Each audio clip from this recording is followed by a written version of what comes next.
마가복음 11장 24절에 있는 말씀입니다. 그러므로 내가 너에게 말하노니 무엇이든지 기도하고 구하는 것은 받은 줄로 믿으라. 그리하면 너에게 그대로 되리라. 우리가 사는 이 세상은 자연으로 둘러싸여 있습니다. 그리고 여기는 자연의 법칙이 있어요. 아침이면 해가 뜨고 저녁이면 해가 넘어가고 높은 곳에서 돌을 던지면 아래로 떨어지는 이런 것은 자연의 법칙입니다.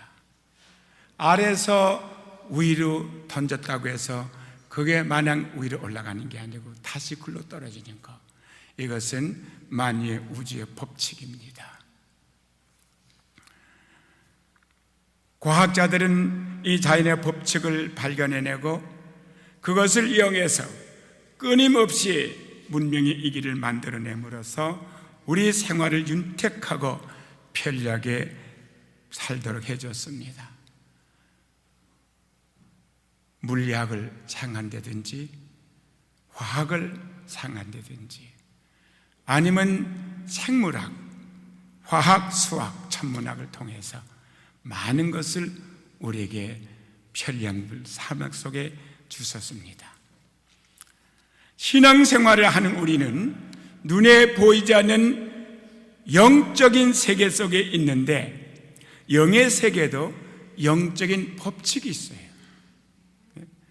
로마서 8장 1절 3절에 보면 그리스도 예수 안에 있는 자에게는 결코 정죄함이 없나니 이는 그리스도 예수 안에 있는 생명의 성령의 법이 죄와 사망의 법에서 너희를 해방했습니다.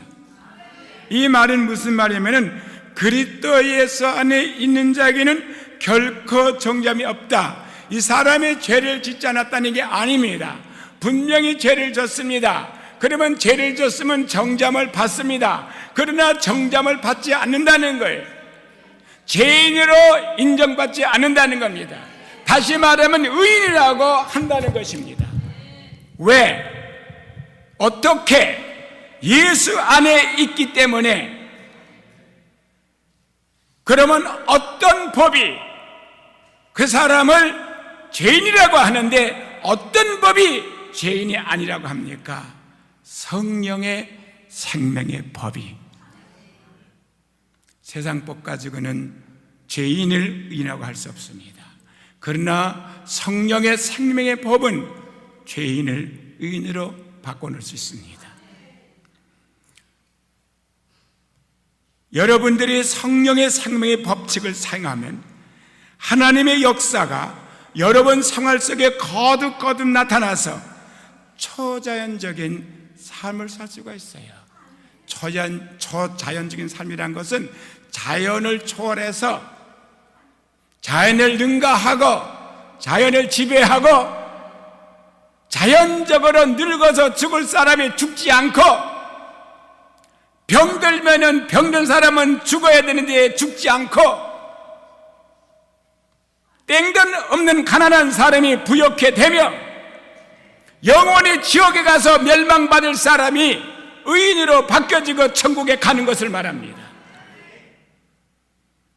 우리는 보이는 환경과 자연 속에서 살아가고 있지만은 우리는 예수를 믿고 초자연적인 믿음의 사람이 됐습니다. 그러므로 우리는 성령의 생명의 법을 사용해야 돼요. 오늘 이 시간에는 놀라운 기도 응답을 받을 수 있는 4가지 성령의 생명의 법칙에 대해서 말씀을 드리겠습니다. 첫째 법칙은 없는 것을 있는 것 같이 생각하는 것입니다. 없는 것은 없는 것이지 어떻게 없는 것을 있는 것 같이 생각할 수 있습니까? 그래서 이것은 성령의 생명의 법칙입니다. 하나님께서는 우주에 충만하시고 성령으로 여러분 속에 들어와 계시지만 여러분의 마음을 통하지 않고서는 어떤 역사도 하나님은 하실 수 없습니다. 그러면 우리가 어떤 마음을 가지고 있어야 하나님의 능력이 그 마음과 더불어 역사할까요? 우리 성경 말씀에서 잘 아는 내용이 있습니다. 예수님이 가는 곳마다 병자를 고치고 안진병이를 일으키고 물고기 2마리 떡 5덩이 가지고 수천 명을 먹이고도 12관계는 남는 기적, 무리로 걸어가시는 기적, 죽은 나사로를 무덤에 살리셨지만은 그가 행하지 못한 것이 있습니다. 자기가 자라난 나사렛 고향 땅에 가서는 이런 능력을 행하지 못했습니다. 왜 못했느냐? 저들이 믿지 아니하기 때문이라고 했습니다. 믿음은 마음에서 시작되는 거예요. 생각에서 시작되는 것입니다. 그래서 믿음은 들음에서 나고 들음은 그리스도 말씀이라고 했으며 마음에 믿어 의에 이르고 입으로 고백해서 구원을 얻는다고 말했습니다. 믿음은 마음에 있는 것이고 마음은 생각 속에서 자정됩니다. 사랑하는 성도 여러분, 우리 마음속에 우리 생각 속에 없는 걸 있는 것 같이 믿으면, 생각하면 하나님은 그 사람을 더불어 역사하시지만 아무리 하나님이 약속의 말씀을 줬어도 눈에 보이는 게 없고 귀에 들리는 게 없다고 해서 나는 가진 게 없다고 생각한다면 그 사람을 통해서 기적이 나타날 수 없는 게, 하나님은 없는 걸 있게 하시는 분이지 있는 걸 가지고 불리는 분이 아니십니다. 하나님은 병든 자를 치료하는 분이지 건강한 사람을 유지시키는 게 아닙니다. 그래서 예수님은 병든 자를 위해서 왔고 가난한 자를 위해서 왔고 죄인을 위해서 왔다는 것입니다.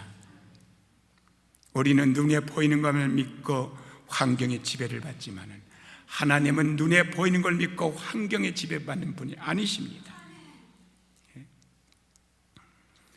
하나님께서는 여러분의 믿음을 사용하시는 분이십니다. 그 믿음은 여러분 생각 속에, 마음 속에 있습니다. 그런데 여러분의 마음 속에 부정적인 생각이 자리 잡고 있으면 아무리 기도를 해도 그 기도는 허공을 치는 기도가 되기 때문에, 바로 여러분들이 분명한 목표를 가지고 하나님의 뜻을 쫓아 기도할 때 먼저 없는 것을 있는 것 같이 있는 것처럼 생각해야 되는 거예요. 창세기 15장 1절 5절 보면 아브라함에 대한 현실에 대해서 기록하고 있습니다. 많은 분들이, 그리고 성경이 하나님께서 아브라함을 믿음의 조상이라 그래요. 그래서 여러분이 믿음이 좋다면 그 믿음은 아브라함으로부터 시작된 겁니다. 아브라함이 조상이에요. 왜 아브라함을 믿음의 조상이라 했을까요?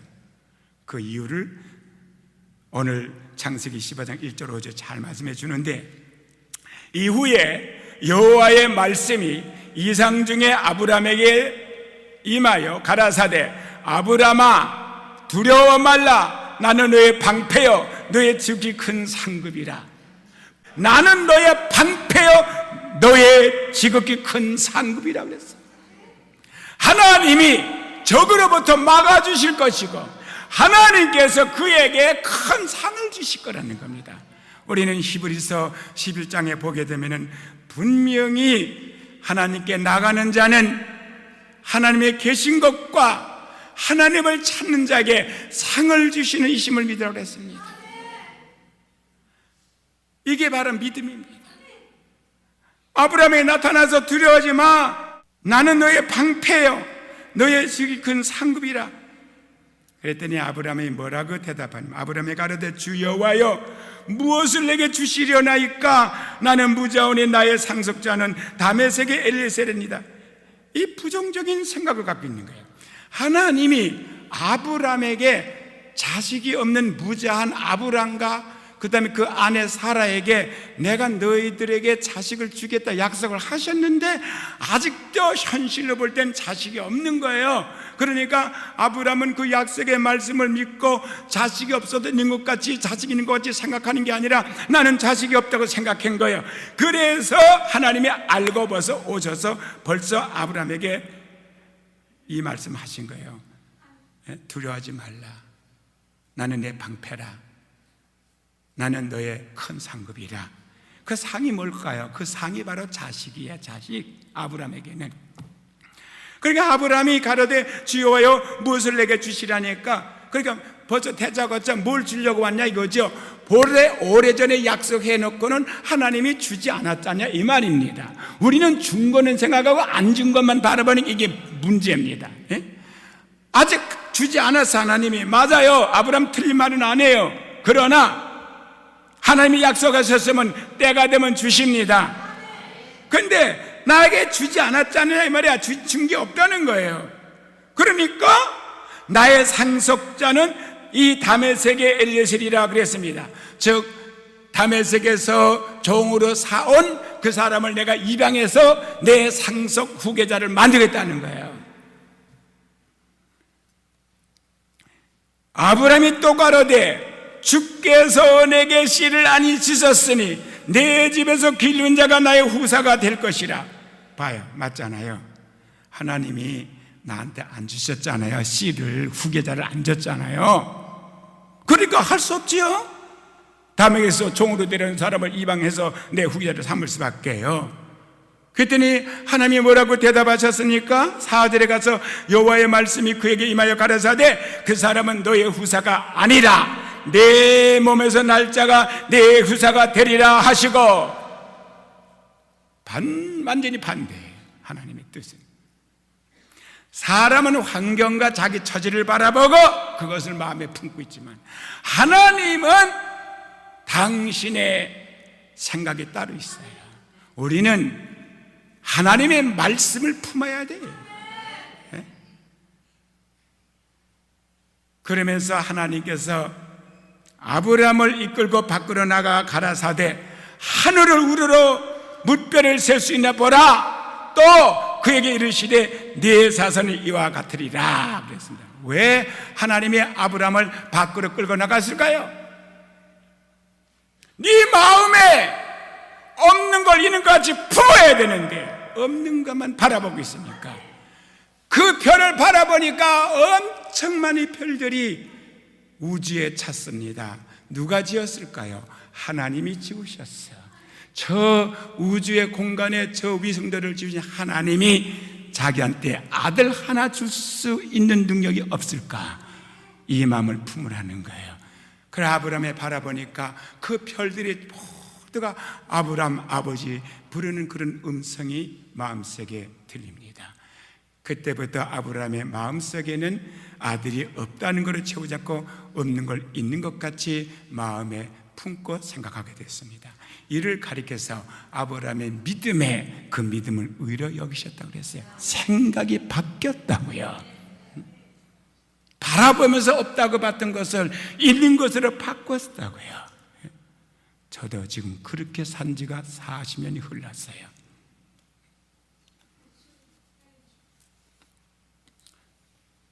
두 번째 법칙은 없는 것을 있는 것 같이 바라봐야 됩니다. 마음에 품고 머리로 생각만 하는 게 아니라 인자는 입으로 신해야 돼요. 마음에 믿어 의에 이르고 마음에 자식이 있는 것을 없지만 있는 것으로 믿고 품고 마음에 생각하고 그것을 이제 입으로 고백을 해야 됩니다. 할렐루야. 그래서 창세기 17장 1절 6절에 보면 또 하나님이 아브라함에게 나타나셨어요. 아브라함이 99세 때에 여호와께서 아브라함에게 나타나서 그에게 이르시되 나는 전능한 하나님이라 너는 내 앞에서 행하여 완전하라. 무슨 하나님이라? 전능한 하나님이라. 하나님은 자기 어떤 하나님인 걸 분명히 드러냈습니다. 전능한 하나님이란 말은 나는 할 수 없는 게 없이 다 할 수 있는 하나님이란 뜻이에요. 믿습니까? 아브라함만 믿으면 돼. 우리도 믿고 나도 믿어야죠. 너는 내 앞에서 행하여 완전하라. 뭐가 완전하라는 거예요? 믿음이 완전하라는 뜻입니다. 내가 내 언약을 나와 너 사이에 세워 너로 심히 번성케 하리라 하시니 번성이 뭐예요? 많아진다는 거죠. 뭐가? 자식이 씨가 많아진다는 거예요. 자손이 많이 퍼진다는 거예요. 그랬더니 아브라함이 엎드린데 하나님이 또 그에게 일러 가라사대 내가 너와 내 언약을 세우니 너는 열국의 아비가 될지라. 이제 후로는 내 이름을 아브라함이라 하지 아니하고 아브라함이라 하리니 이는 내가 너로 열국의 아비가 되게 함이니라. 내가 너로 심히 번성케 하리니 나라들이 내게로 쫓아 일어나며 열왕이 내게로 쫓아나리라. 무슨 말입니까? 아들도 하나도 없는데 무슨 한 나라도 못 세울 때 열왕이 나옵니까? 얼마나 자손이 퍼졌으면 그 자손 중에서 많은 나라가 세워지고 그 나라의 왕들이 될까요? 이제 우리는 내 이름을 아브라함이라 하지 말고 아브라함 이름을 바꿔줬어요. 많은 자식 얻기 위해서는, 하나님의 약속을 이루기 위해서는 약속의 말씀을 마음에 품고 환경을 신하지 말고 생각하지 말아야 되지만 말도 바꿔야 돼. 이제는 내가 없지만 많은 자식을 어버이로 불러야 되고 어머니로 불러야 된다고요. 그래서 아브라함이라 하지 말고 아브라함이라 하리니 이는 내가 너로 열국의 아비가 되게 함이라. 내가 그렇게 자꾸 부르면 그 된다는 거죠. 뭡니까? 아브라함이란 말은 많은 자녀를 둔 아버지란 뜻이에요. 그게. 아니 근데 자식도 하나도 없는데 어떻게 그 불러요? 그렇게 부를 수 없지요. 근데 그렇게 부르라는 거예요.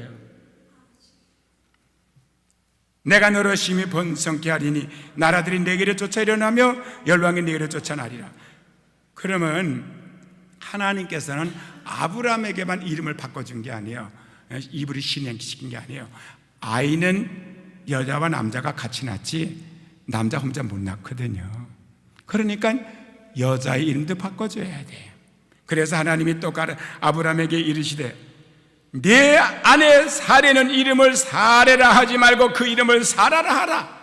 뜻이 뭡니까? 내가 그에게 복을 주어 그로 내게 아들을 낳아주게 하며 내가 그에게 복을 주어 그로 열국의 어미가 되게 하리니 민족의 열왕이 그에게서 나리라. 할렐루야. 그때 나이가 아브라함은 99세, 사라는 89세. 늙은이가 어떻게 애를 낳아?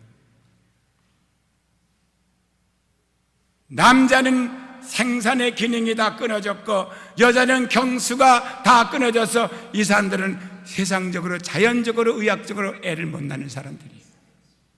그러나 하나님은 전지할 뿐 아니라 전능하신 분이에요. 능치마담이 없는 분이에요. 우리는 하나님을 바라보고 입으로 신해야지 환경을 바라보고 매신하는 거예요. 절대로 여러분 기적을 체험 못합니다. 그래서 이 말이라는 것은 창조의 능력을 갖고 있는 거예요.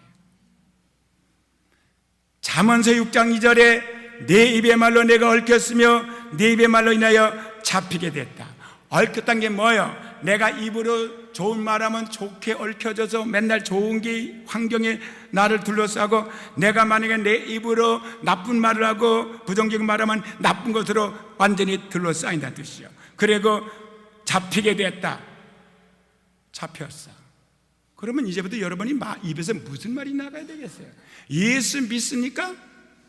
믿습니까? 안 믿는 사람은 제가 여러분들에게 전할 이유도 없어요. 예수 믿습니까? 그러면 말씀을 믿습니까? 그러면 이대로 해야죠. 예? 예? 네 입의 말로 내가 얽혔으면 네 입의 말이 내가 잡히게 됐다는데 왜 이왕이면 좋은 말을 하지 왜 나쁜 말을 써요? 그 다음에 잠언서 18장 20절 21절에 사람은 입에서 나오는 열매로 하여 배가 부르게 되나니 곧 그 입술에 나오는 것으로 만족하게 되느라. 할렐루야. 죽고 사는 것이 혀의 권세에 달렸나니 혀를 쓰기 좋아하는 자는 혀를 아예 쓰지 말든지 혀를 쓰려면 좋은 말 하라. 나에 대해서 좋은 말, 다른 사람에 대해서 좋은 말, 환경에 대해서도 좋은 말 하시라. 잠언서 12장 14절에 사람은 입의 열매로 인하여 복록에 족하며라고 기록됐습니다. 입으로 다 자기 운명을 결정짓는 거예요. 그러므로 여러분들이 없는 것을 있는 것 같이 입으로 신할 때에 성령은 그 말을 통해서 여러분의 환경에 기적을 가져오는 것입니다. 네 번째 법칙은 없는 것을 있는 것 같이 믿어야 돼. 여러분은 기도하고 구한 것은 현재 눈앞에 보이지 않더라도 이미 받은 것처럼 믿어야 됩니다. 여러분들이 네 가지 성령의 생명의 법칙을 활용하면 하나님의 기적인 역사로 향상된 삶을 영위하게 될 것이고 승리의 삶을 살고 풍족한 삶을 살게 되는 것입니다. 창세기에 나왔던 말씀을 종합해서 사도 바울은 아브라함의 믿음을 이렇게 증거합니다. 로마서 4장 18절 22절에 아브라함이 바랄 수 없는 중에 바라고 믿었으니 이는 내 후손이 이가 드려 하신 말씀대로 많은 민족의 조상이 되게 하려 하심을 인함이라. 그걸 믿었다는 거예요. 그래서 19절에 가서 그가 100세나 되어 자기 몸이 죽은 것 같음과 사라의 태가 죽은 것 같음을 알고도 부정적인 자기의 입장과 환경을 모르는 게 아니라 알았단 말이에요. 나는 애 낳을 수 없어. 내 아내도 애 낳을 수 없어. 나는 너무 늙어서. 이거 알고 있었어요. 그렇지만 그걸 받아들이지 않고 하나님의 약속의 말씀을 받아들였습니다. 이게 믿음이에요.